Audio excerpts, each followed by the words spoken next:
Well, first off, this isn't my Hall of Fame jacket. And they tell me that my son, Bobby Jr., can come up and give me my Hall of Fame jacket. So,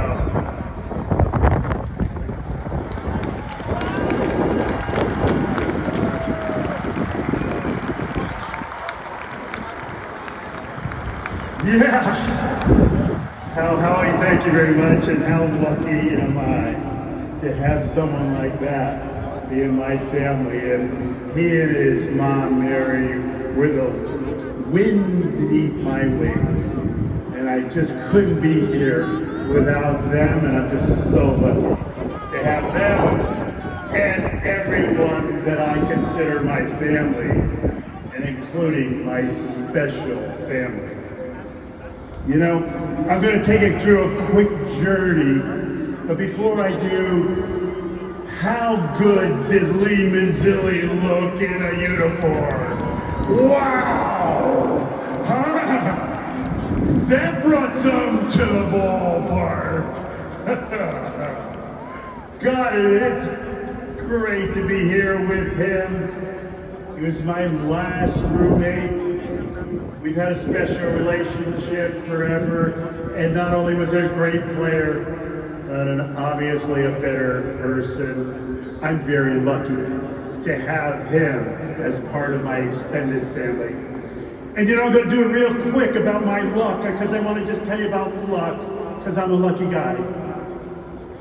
Lucky before Mary and Bobby, lucky in the 1920s when my grandparents came through Ellis Island and decided to make their home in Stamford, Connecticut. And my mom and dad got to meet there, who, by the way, were only the best mom and dad that ever lived. And they were married, and then they will have my older brother before me. How lucky was I for that, to have the greatest, oldest brother that anyone could ever have. But then, you know, I grew up in that little town, a spectacular little town with people who cared about people, who had a great sports community, a great school community. And I was lucky to have guys like Esposito, Mancini, and Lorino. Oh, they weren't all Italian. I also had coaches like Shaden and Melzer and Borowski and Parenti. But you know, as I was doing stuff in Stamford and growing up, as the pop singer Adele says, I didn't have the time to choose what I chose to do. But luckily I had a great support staff who was helping me choose what I chose to do. And what I chose to do was spend my senior summer year in Cape Cod, because the great Lou Lamorello, who was a 24-year-old coach at Providence College, and he was putting his neck out on the line to be a first-year manager in Cape Cod, and he took a high school kid. And because of that, I got scouted. I became a #1 draft choice. I had the great Andy Robustelli negotiate my contract with the Dodgers, and I went down and got to play for the great Tommy Lasorda. So who else in 1 year could be mentored by a future Hall of Famer in hockey, a future Hall of Famer in football, and a future Hall of Famer in baseball? That's how lucky I was. Huh? Yeah. And then I got to play for Tommy and start to meet players and coaches and people in baseball. What a blessing. And then I got to play for Joe Torre a very little. But he was wise not to play me very much, because it's amazing that basically my first manager was Lasorda, my last one was Tori. How lucky was I? I got through playing. No one wanted me anymore. I opened up a restaurant business. I went to a charity dinner, and a guy said, "Hey, what are you going to do if no one calls you?" I said, "I have no idea." And this Joe Romano said, "Why don't we do a restaurant?" And so I opened a couple restaurants with him. I was so lucky to know his family and friends. So lucky to have great people working for me. And I got a call to coach in the minor leagues, and I did with the Mets. Then I got promoted to be a third base coach. And then at 35, I got a phone call from the guy who I sat the bench with for Joe Torre's New York Mets in '77. And he now had progressed through the Texas Rangers organization to become the general manager. And he said, "Hey, why don't you come down and manage?" And how lucky was I that we got to be Mets together and then got to be working together as Nolan Ryan was throwing no-hitters and 5,000 strikeouts, etc., and worked for George W. Bush, the managing owner. How lucky is that? And then after I leave there, I get to be the first manager from the United States to manage in Japan, and then I get a call from Joe McIlvaine, who's the general manager of the Mets, and he said, "Hey, can you come back stateside? There might be a job opening." And I came back, and Joe hired me to be the Met manager. And after he built that team that I had the pleasure of coaching and watching grow, Darryl and Doc through the minor leagues, Lenny and Wally, I got to lead and watch them win a World Series. Steve came along and built the team a little better. Got guys like Leiter, who's the most competitive dude I ever saw on the mound. To add to Fonzie and Franco, who are already here.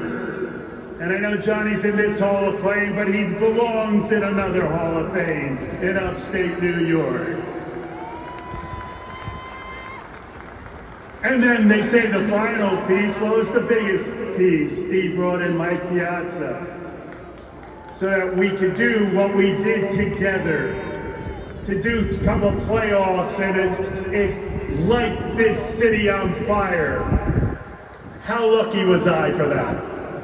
Now I'm on a speech clock, so I have about another minute and a half.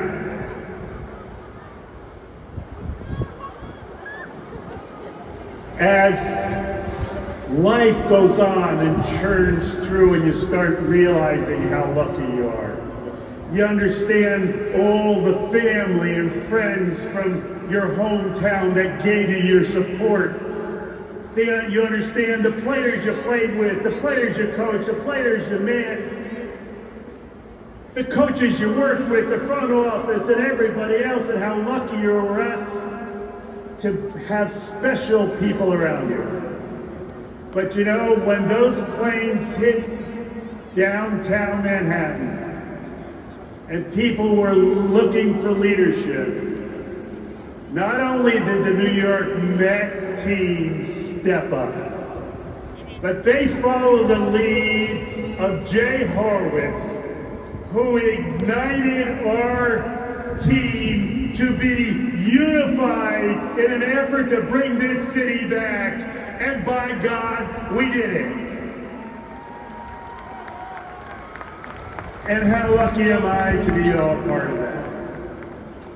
So the last little minute here, I'm fortunate to have 1,000 athletes and 40 or so athletes at Sacred Heart University, where I was an executive director, and fortunate that Tommy Lasorda introduced me to a guy named Warren Lichtenstein. And along with Mike in Italy and me in Japan and our great country of the United States, we're trying to reach 10 million kids through their coaches to teach him the right way to coach and have kids first. It's called the Lasorda way. And what we make everyone understand, that players don't care what you know until they know that you care. And we're spreading that word, and I'm fortunate to be with Warren and what he's doing here in the future. But I'm closing with this.